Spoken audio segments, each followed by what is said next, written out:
kelainan kulit lupus ini yang tidak enak adalah tidak hanya merah-merahnya, tidak hanya lesi awalnya, tapi ketika sembuh dia itu sangat berpotensi untuk meninggalkan bekas permanen. Sifat utama dari lupus adalah fotosensitif atau sensitif terhadap cahaya, terutama cahaya matahari.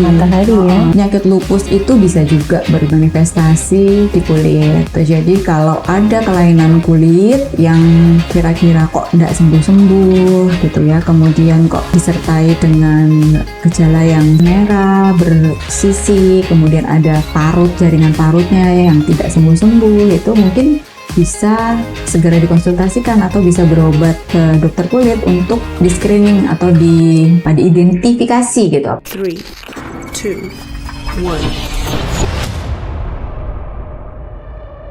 1. Gelombang suara kami akan meningkatkan kesehatanmu. Halo Sobat Sehat Sutomo, berjumpa lagi di acara podcast kanal informasi dan edukasi Sutomo. Kali ini saya sebagai host, perkenalkan saya Dr. Sylvia Anggraini, SPDVE Subspesialis DAI. Kali ini sudah ada narasumber kita, Dr. Menul Ayu Umborawati, SPDVE Subspesialis DAI. Kami berdua dari Departemen Kulit dan Kelamin dan Estetika Rumah Sakit Dr. Sutomo Surabaya. Kali ini topik yang akan dibahas adalah strategi penanganan lupus dari perspektif dermatologi. Selamat pagi dok. Baik ya dok. Kali ini topik kita menarik sekali ya dok, tentang lupus. Jadi seperti kita ketahui lupus itu kan penyakit autoimun ya dok ya. Dan banyak sekali dijumpai di masyarakat, bisa mengenai banyak organ. Namun kali ini kita fokus membahas mengenai lupus pada kelainan kulit ya dok ya. Kalau boleh tahu, mungkin bisa dijelaskan sedikit dok, dari sudut pandang dokter kulit, bagaimana sih dok peran dermatologi dalam menangani lupus? Ya, terima kasih Dr. Silvi sebelumnya atas perkenalannya. Ya, jadi memang seperti yang mungkin sudah banyak kita ketahui ya, masyarakat juga ketahui tentang penyakit lupus bahwa banyak mengenai organ dalam. Tapi ternyata di kulit juga bisa mengenai ada lesi kulit gitu di lupus. Jadi kami sebagai dokter kulit tentu berperan dalam menegakkan diagnosis yang pertama. Jadi lebih tepatnya adalah deteksi dini. Jadi kalau ada kelainan kulit yang dicurigai lupus, itu adalah peran kami untuk menegakkan diagnosis sebagai lupus kulit. Karena ditemukannya lupus kulit itu bisa menjadi pintu masuk atau jendela diagnosis dari penyakit lupus secara sistemik. Gitu. Jadi kalau kita ada kecurigaan lesi, jangan-jangan lupus nih, gitu. Kita harus menggali nih dari anamnesis, jadi wawancara gitu ya kepada pasiennya, kemudian pemeriksaan fisik, kita lihat tuh lesinya, kelainan kulitnya apakah menyerupai lupus, dan kalau perlu kita juga bisa melakukan pemeriksaan penunjang seperti biopsi kulit gitu. Jadi diambil contoh kulitnya sedikit, kita periksakan di bawah mikroskop untuk dilihat proses yang ada di bawah kulitnya itu apakah lupus kulit atau bukan. Dan beberapa pemeriksaan lab yang juga bisa membantu diagnosis. Nah, kalau sudah ketemu, jangan lupa kita langkah berikutnya adalah screening. Jangan-jangan tidak cuma di kulit nih, jangan-jangan di organ lain juga ada proses lupus ini. Dimana kita tahu ya dok, kalau lupus di organ dalam mungkin lebih berbahaya, ya, lebih mengancam jiwa gitu. Jadi kalau cepat kita tangani maka insya Allah juga akan lebih cepat pula kesembuhannya. Jadi pentingnya itu karena ini ya, bisa semakin cepat kita mendiagnosis, kemudian penanganannya juga lebih cepat, sehingga kemungkinan untuk mungkin terkena organ lain atau kesembuhannya lebih tinggi ya dok ya. Betul. Ya, kemudian untuk fokus utama dokter kulit dalam menangani lupus ini apa ya dok? Fokus utamanya? Fokus utamanya setelah ketemu adalah tadi satu adalah screening kelainan organ dalam. Jadi kita akan berkonsultasi kepada sejawat kita, dokter penyakit dalam, untuk dilihat organ dalamnya ada yang kena atau enggak. Kemudian untuk penanganan kelainan kulitnya itu sendiri, kami sebagai dokter kulit fokus pada penanganan keradangannya gitu. Jadi bagaimana mengontrol atau menekan keradangan di kulitnya sehingga cepat sembuh dan tidak meninggalkan kerusakan yang permanen.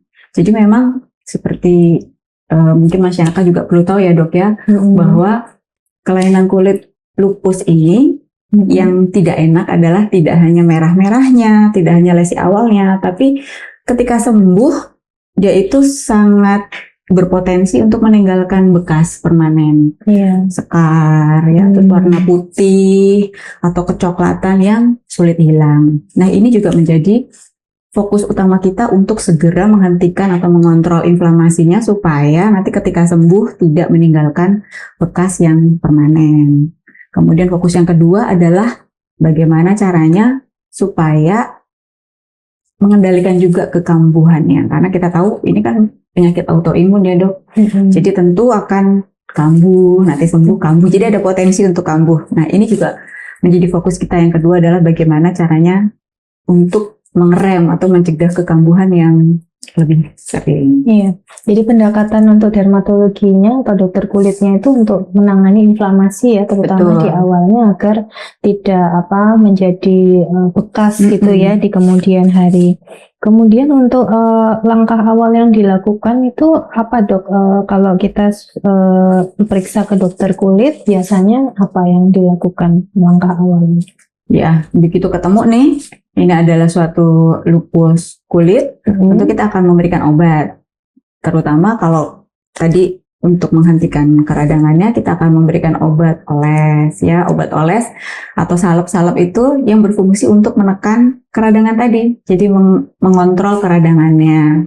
Kemudian juga yang tidak kalah penting, obat-obatan oles yang kita sarankan juga adalah memberikan tabir surya, karena sifat utama dari lupus adalah fotosensitif atau sensitif terhadap cahaya, terutama cahaya matahari. Jadi itu yang mungkin orang dengan penyakit lupus kulit ini suka lupa gitu, atau tidak tahu ya bahwa tabir surya yang katanya cuma skincare itu ternyata juga perlu ya. Ya, kemudian untuk pemberian terapi atau tata laksananya itu kan berdasarkan keparahannya juga. Betul. Ya dok ya. Bagaimana dok cara menentukan tingkat keparahan pada lupus? Ya, jadi kalau tentu dokter kulit akan menilai secara semi objektif mungkin ya dok untuk melihat atau menilai seberapa parah sih lesi kulit lupus kulit ini.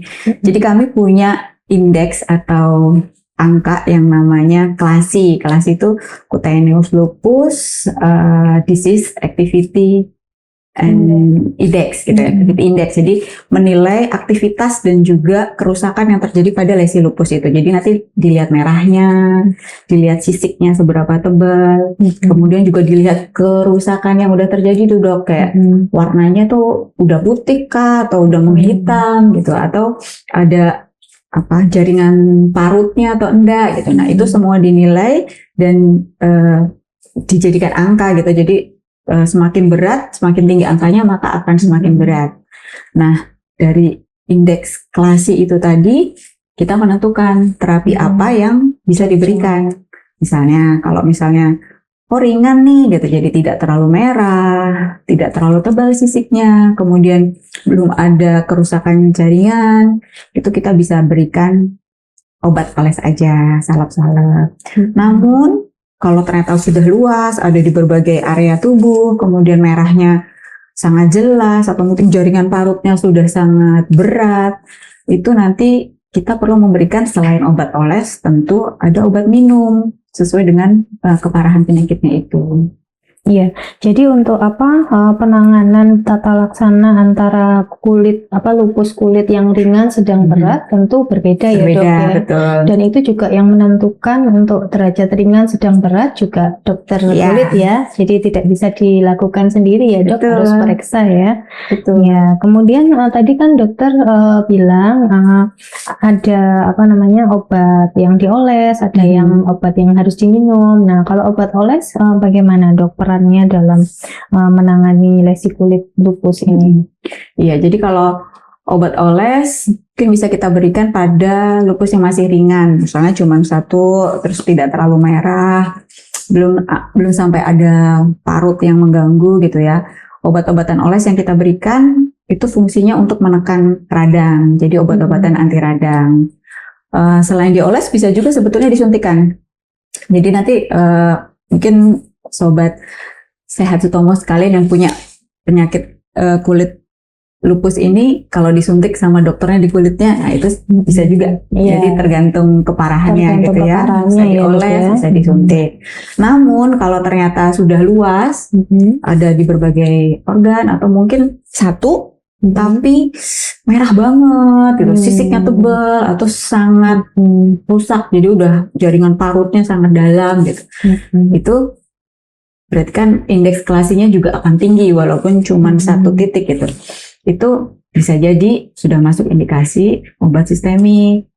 Apalagi kalau ternyata dari sejawat penyakit dalam menemukan ada kelainan di organ lainnya, di organ tubuh dalam, ya tentu itu masuk indikasi untuk diberikan obat sistemik, imunosupresan atau hidroksikloroquine ya, tergantung nanti penilaian dari dokter. Iya, jadi nanti setelah dinilai baru ditentukan ya dok ya obat sistemik apa, obat minum apa yang bisa diberikan ya. Betul. Jadi ada pertimbangan-pertimbangan khusus ya dok ya.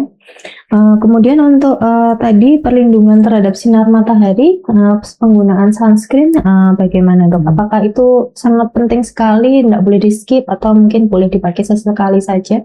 Oh, penting sekali itu dokter Silvi. Seperti tadi mungkin sudah sedikit disinggung di depan bahwa sifat natural dari penyakit lupus ini adalah fotosensitif. Jadi sangat sensitif terhadap sinar matahari, apalagi yang punya manifestasi di kulit. Jadi kan kulit ini yang ketemu duluan ya sama sinar matahari. Sehingga kulit yang terkena sinar matahari akan memiliki potensi yang lebih besar untuk muncul lesi lupusnya di situ. Sehingga menggunakan perlindungan terhadap sinar matahari baik berupa tabir surya yang dioleskan atau melindungi dengan baju, dengan jaket ya, dengan kacamata, pokoknya melindungi dari sinar matahari itu sangat-sangat penting, nggak boleh di skip walaupun misalnya cuman ke teras depan rumah gitu, tapi selama ada sinar matahari, selama ada paparan, iya selama ada paparan selalu pakai, bukan hanya panasnya dok, tapi UV-nya. Jadi begitu terang, ya itu berarti UV-nya sudah keluar dan sudah akan kena kulit kita, sehingga tetap harus pakai tabir surya setiap hari. Ya, jadi memang sangat penting sekali ya penggunaan tabir surya.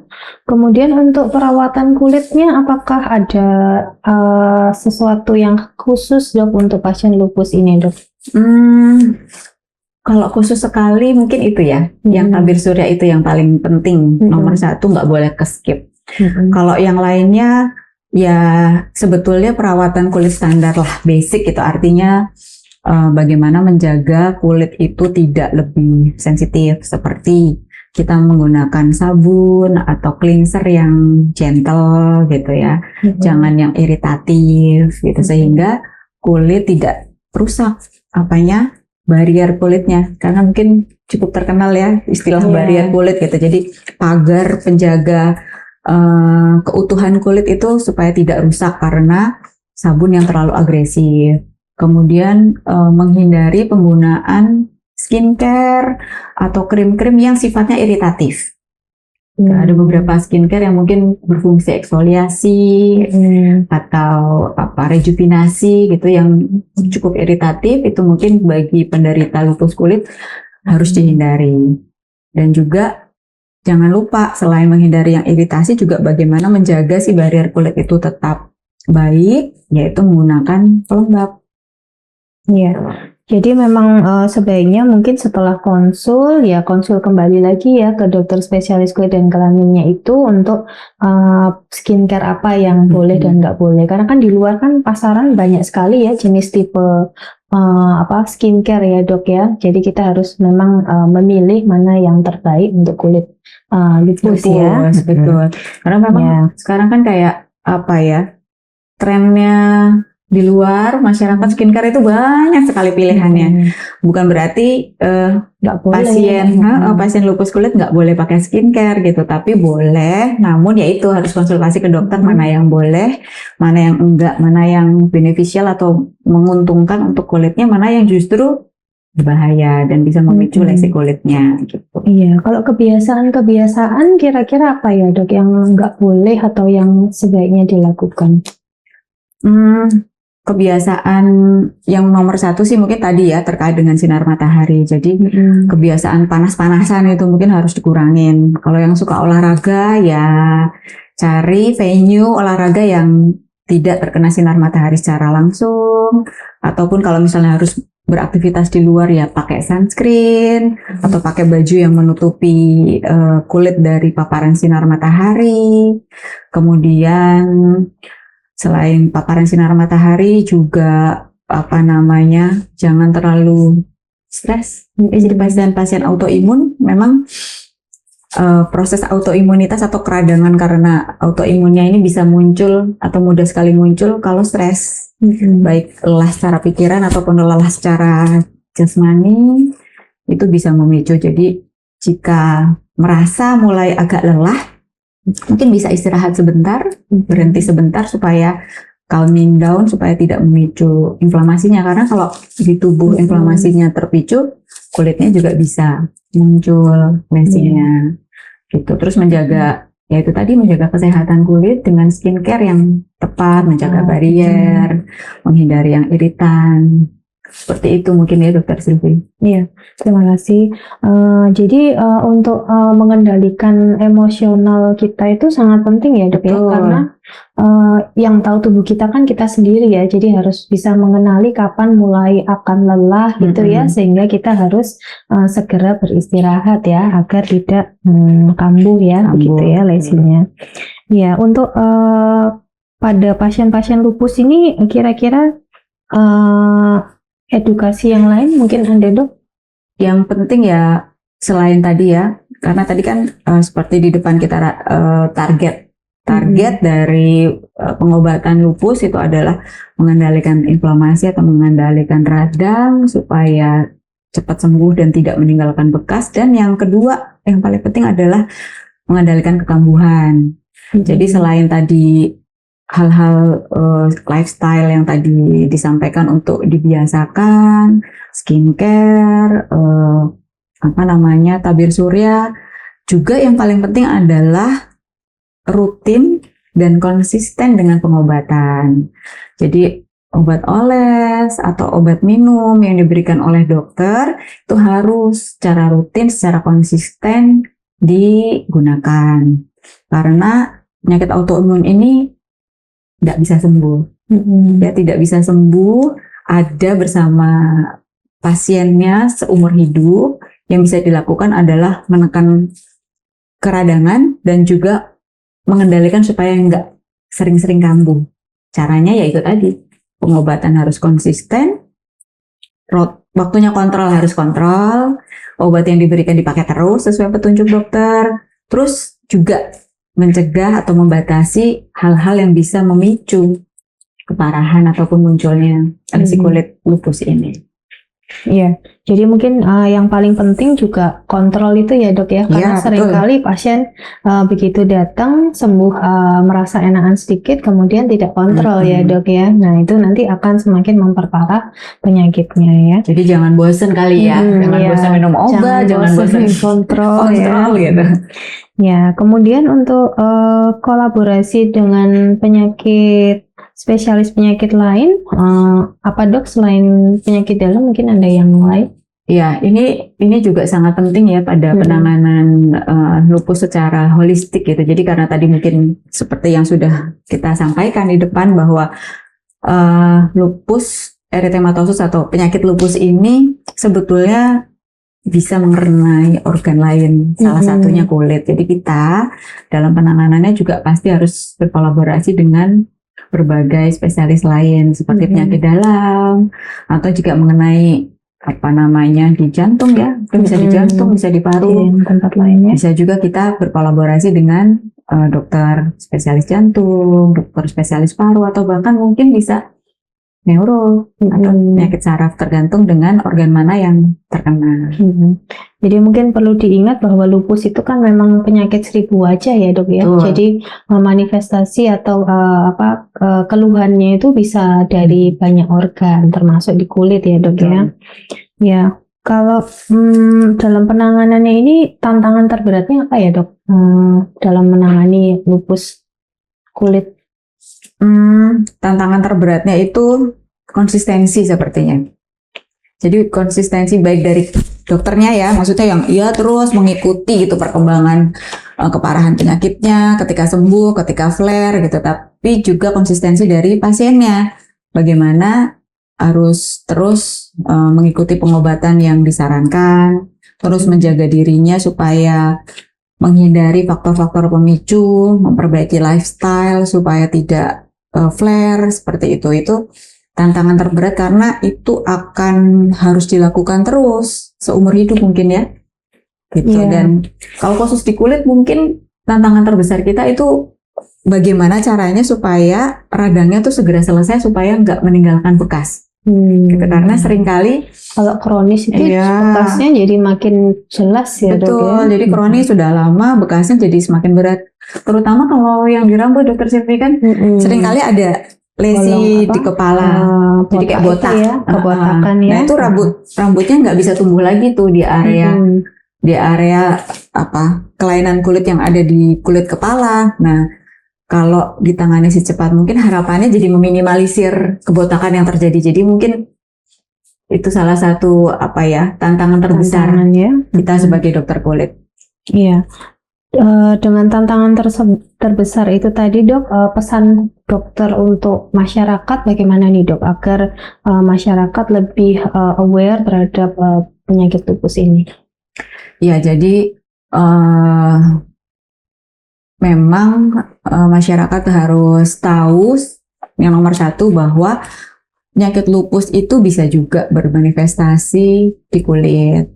Gitu. Jadi kalau ada kelainan kulit yang kira-kira kok tidak sembuh-sembuh gitu ya, kemudian kok disertai dengan gejala yang seperti tadi disebutkan, merah, bersisi, kemudian ada jaringan parutnya yang tidak sembuh-sembuh, itu mungkin bisa segera dikonsultasikan atau bisa berobat ke dokter kulit untuk di screening atau diidentifikasi gitu, apakah ini suatu penyakit lupus kulit atau bukan. Sehingga kalau memang itu penyakit lupus kulit, bisa segera ketemu obatnya, dan yang paling penting bisa segera ketemu nih ada kelainan di organ lainnya juga atau tidak gitu. Karena kalau ada kelainan di organ lainnya kan juga kita perlu diobati secara lebih agresif ya, supaya bahayanya dari kelainan lupus di organ lainnya itu bisa segera dihentikan lah.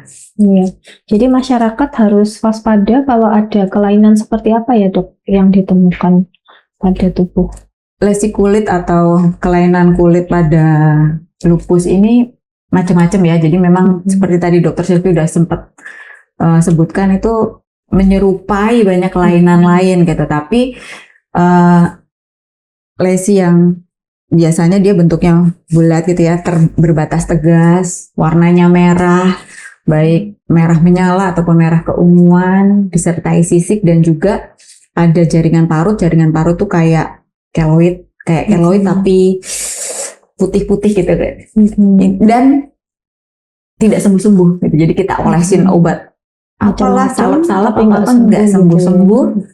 Nah itu segeralah dibawa berobat gitu. Jangan-jangan itu suatu penyakit yang bukan sekedar gatal biasa ya dok ya. Tapi apakah itu lupus atau penyakit lain yang memang perlu penanganan lebih cepat. Dan gejalanya juga ini ya dok ya, mirip dengan penyakit-penyakit kulit lainnya ya. Betul. Sehingga memang sebaiknya dibawa ke dokter spesialis kulit ya dok untuk penanganan lebih lanjut. Wah, menarik sekali ya dok untuk diskusi kali ini.